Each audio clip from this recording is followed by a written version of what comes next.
To Sameera kitchen recipe మీరందరూ బావాలని మనస్ఫూర్తిగా కోరుకుంటున్నాను. మన ఛానల్ ఎవరైనా ఫస్ట్ పడితే ప్లీజ్ సబ్స్క్రైబ్ చేయండి. ఈ రోజైతే నేను టొమాటో రైస్ చేయబోతున్నా అండి. ఇది నైట్ మిగిలిన రైస్తో చేయబోతున్నాను. చాలా బాగుంటుందండి. పొద్దునైతే మార్నింగ్ టిఫిన్కి అయితే ఇక్కడైతే కొద్దిగా ఆనియన్ కట్ చేసుకున్నాను, 4 పచ్చిమిరపకాయలు నిలువు కట్ చేసుకున్నాను, 4 టొమాటో పళ్ళు సన్నగా మనం కట్ చేసుకోవాలండి. కరివేపాకు, కొత్తిమీర అన్నీ తీసుకున్నాను. గ్యాస్ ఆన్ చేసుకుని ఒక పెద్ద బొగన పెట్టుకోవాలండి. కొంచెం పెద్దదైతే మనకు కలుపునికి చాలా బాగుంటుంది. ఆయిల్ కొంచెం హీట్ అయినాక ఆనియన్ వేసుకోవాలండి. కొద్దిగా మన దూరంగా ఫ్రై చేసుకోవాలండి. ఆనియన్ ఫ్రై చేసుకున్నాక దీంట్లో మనం ఫ్రెష్ కరివేపాకు వేసుకుంటే చాలా బాగుంటుంది. టమాటా పళ్ళు, పచ్చిమిరపకాయలు, కొత్తిమీర ఇవన్నీ వేసుకున్నాయండి. కొద్దిగా మన లెమన్ కూడా వేసుకోవచ్చు. చాలా టేస్ట్గా పుల్ల చాలా బాగుంటుందండి.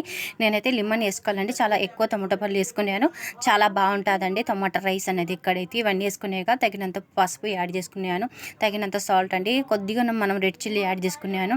దీంట్లోనే గ్రీన్ చిల్లీ వేసుకున్నాను కాబట్టి రెడ్ చిల్లీ కొంచెం తక్కువ వేసుకున్నాండి. ఇప్పుడు రైస్ అయితే నేను పొడిగా చేసుకున్నాను. అంటే నైట్ మిగిలిన రైస్ అండి. ఇలా పొడి చేసుకుని మంచిగా మనం కలుపుకోవాలని సిమ్లో గ్యాస్ పెట్టుకుని మనం ఇలా కలుపుకునే దమ్ చేసుకోవాలని. చాలా మన ఇంట్లో కూర లేకుంటే ఇలా అయితే మన టమాటా రైస్ చేసుకుని తినొచ్చండి. చాలా బాగుంటుంది. ఈ పిల్లల లంచ్లో కూడా ఇంకా చాలా బాగుంటుందండి. నేనైతే మా పిల్లల కోసం ఇలాగనే చేసి పెడతానండి. ఎప్పుడైనా కానీ చాలా బాగుంటుంది. ఎప్పుడైనా మన కాడ కూరగాయలు లేనప్పుడు, కూర లేనప్పుడు ఇలా అయితే టమాటా రైస్ చేసుకుంటే చాలా బాగుంటుంది. మీరు కూడా ట్రై చేసి నాకు కామెంట్లో చెప్పండి. వీడియో నచ్చినైతే లైక్ చేయండి, షేర్ చేయండి, సబ్స్క్రైబ్ చేయండి.